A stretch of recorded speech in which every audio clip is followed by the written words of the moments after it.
Hello and welcome to my garden. I'm Lise-Lotte. I've got my greenhouse behind me, and Lily is just behind you in the camera.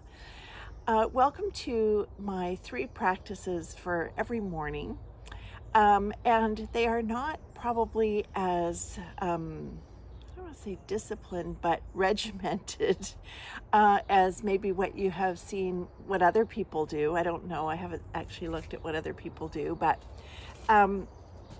I do 3 things every day that are helpful for my creativity and for running a creative business and for having that energy and that idea flow and that kind of ease and serendipity and all those good things that come from knowing that you can rely on your creativity, actually, and knowing that it is really an infinite well. And part of that is, I think, the practice of the early morning or the morning, whenever your morning is. And that is the first thing starts the night before. And this has made a huge difference to me. I used to always have my phone right next to my bed because I would look at Instagram before I went to sleep. I would look at it first thing in the morning. And also I would have it like the alarm would be on the phone. Maybe I listen to music before I fall asleep. That would be on the phone. So it's because it's just always there, right? It's a tough thing to get rid of. But what I've been doing is I've just been charging it in the other room, not having any of those things. And I have found that when I do that, and I do not, it's easier for me not to look at anything before I have created something of my own in the morning. And so what I mean by that is when I get up, I usually have a glass of water and then I fill my teacup and then I just sit down and I write. And I write something. It could be anything. It could be a list for the day. It could be what is on my mind or a problem that I'm trying to solve. And it could be the frustration of the problem that I'm trying to solve. It could be anything. But the point is, it's coming from me, like it's just mine. And often there'll be a solution to a problem that I didn't even realize that I had kind of worked on probably subconsciously overnight. And I come back to look at it the next day and sure enough, there it is. And I have this is, you can see it's my favorite Blackwing matte pencil. These are my absolute favorite pencils. So anyway, that's what I do. I write something that is only for me and I don't share those things. And some people call that morning pages. That's another way of thinking of it. Julia Cameron had sort of started that 30 years ago in her book, The Artist's Way, with morning pages. And that is a practice in her book that she suggests that you write out whatever is on your mind, 3 pages, and then you destroy it. And what that does is it frees you to really say anything that you want because you know that nobody will ever read it. I don't do that, but nobody's reading this. So anyway, it's just, and I never go back to it. I never refer back to it. So it's not something that I need to keep track of in any way. And I do like the freedom of writing something that maybe will see the light of day. Maybe it will be a blog post. Maybe it will be a newsletter.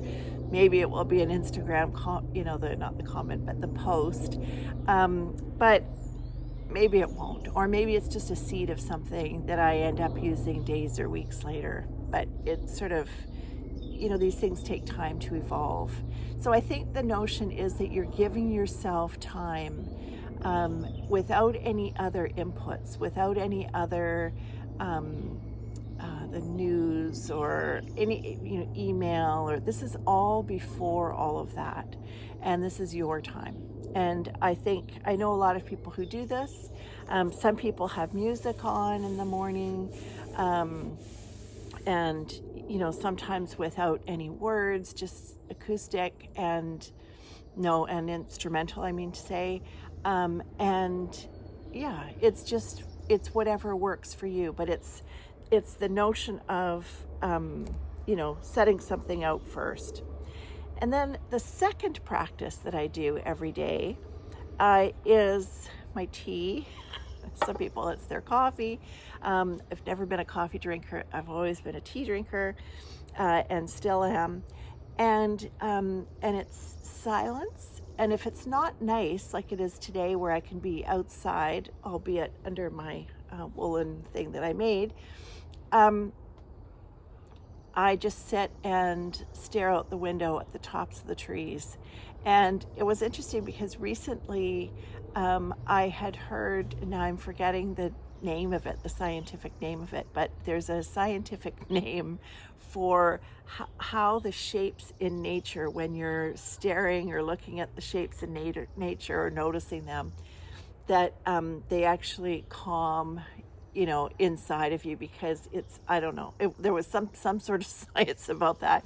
You could look it up, but anyway, without knowing all of that, or without being able to reference it properly, I do find for myself that just having a chance to just look out the window at the tops of the trees, and just I'll look, if it's a day where I can be outside, but maybe I'm not down here in the garden, I might be sitting on the deck and watching the birds. And it seems to be that those few minutes in the day are just endless. There's a hummingbird that lives here, and I'll watch him, her, I don't know, at night. And when it's just the silhouette of this tree in our neighbor's garden, there are no leaves on it yet. And usually there aren't any at the top. And the hummingbird comes and always lands at the very, very, very top.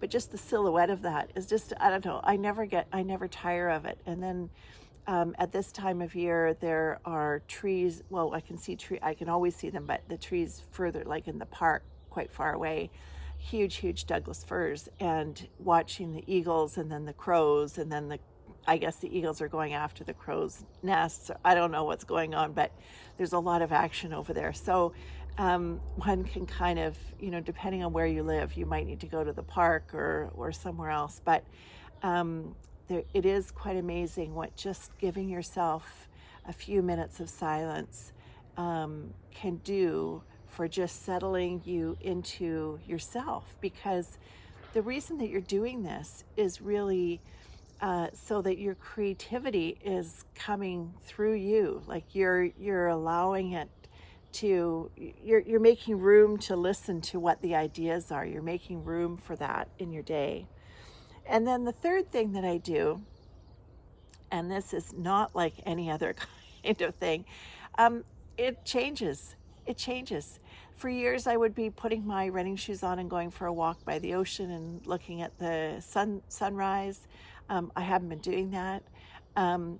Then after that, I would put my running shoes on and go off to jazzercise. I want to get back to doing that. And sometimes I will go back to the project that is on the table when I left it the night before, whether it's a pattern or whatever the project is, whether it's a project in my business or a cyanotype thing or anything. And I will go back to it and kind of look at it with fresh eyes first thing in the morning. And sometimes I'll be like, oh, I didn't see that. That would solve that. And so sometimes I'm just right back into that, like just right out of bed and right, into my studio and looking at the table and looking at the project and reminding myself of what I had done that day before. And so I don't know that is a helpful practice. It is for me, might be for you. Maybe it is coming back to a piece of writing right away. But I think the key is that you are giving yourself some time. The silence gives yourself just time to hear what's going on in your own self, right? In your own mind. And maybe it's a little voice. I don't know what it is, but it's just that it is because all of the things that you want to create are original and unique to you. And because you want to only make things that are original and unique to you, um, it's making room for that so that you can be truly authentic. And I think that is so important. Like these days, especially, it always has been throughout time, but it's really important that the things that you make are really coming from who you are. And it's also important, I think, if you have a creative business. Here's Lily.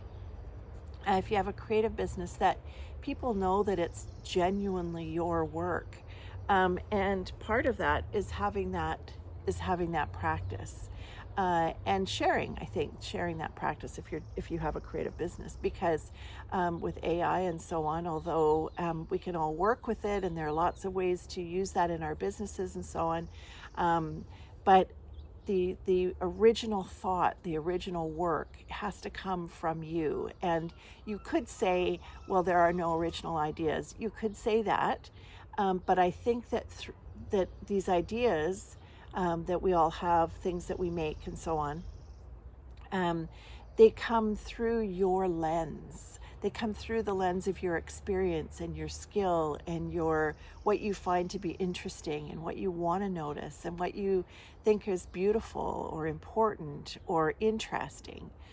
And so these practices, the reason that you give yourself a few minutes in the morning, and certainly it's a lot easier when you're at my stage of life and you don't have like little tiny people getting you up in the morning. I know that is a totally different chapter in your life, but that's a short chapter, relatively speaking, right? And so I think that if you can, even in those times, if you can give yourself just a few minutes to focus just inward, and give yourself a chance without expectation to listen to what is really happening for you. What are your thoughts? What are your original thoughts? And if you want to write them down, great. And if you want to share them, great. And if you don't, that's great too. So I hope that this is helpful. The three things of this sort of writing first before the world comes in, and then really tea and silence and kind of receiving all of that first thing, and then really following the thread, maybe doing one thing, or going for a walk or going to the class or doing your yoga or whatever it is whatever your practice is, that's completely yours. And it could change with the seasons. I'm much more likely to go for a walk on a day, like today, or like any kind of day that's not crazy windy. I'll go out in the rain, but the crazy winds, sometimes I just don't go out because, I don't know, I always think branches are falling everywhere. I'm not going out. But, that's about it. And of course, depending on where you live, all of that. But it's something for you, and it's really important, and it's not selfish. In fact, all of these things are helpful so that you can be helpful in the world. And that's why it's not selfish, because when you take care of yourself, you can be more useful and take care of others and yourself, of course, too. So I look forward to hearing what your creative practice, what your daily practice in the morning is. What is your morning routine? I hope this is helpful. And I hope that you have enjoyed the pictures in the garden. And I hope that you have a wonderful day, and I wish you peace on your path.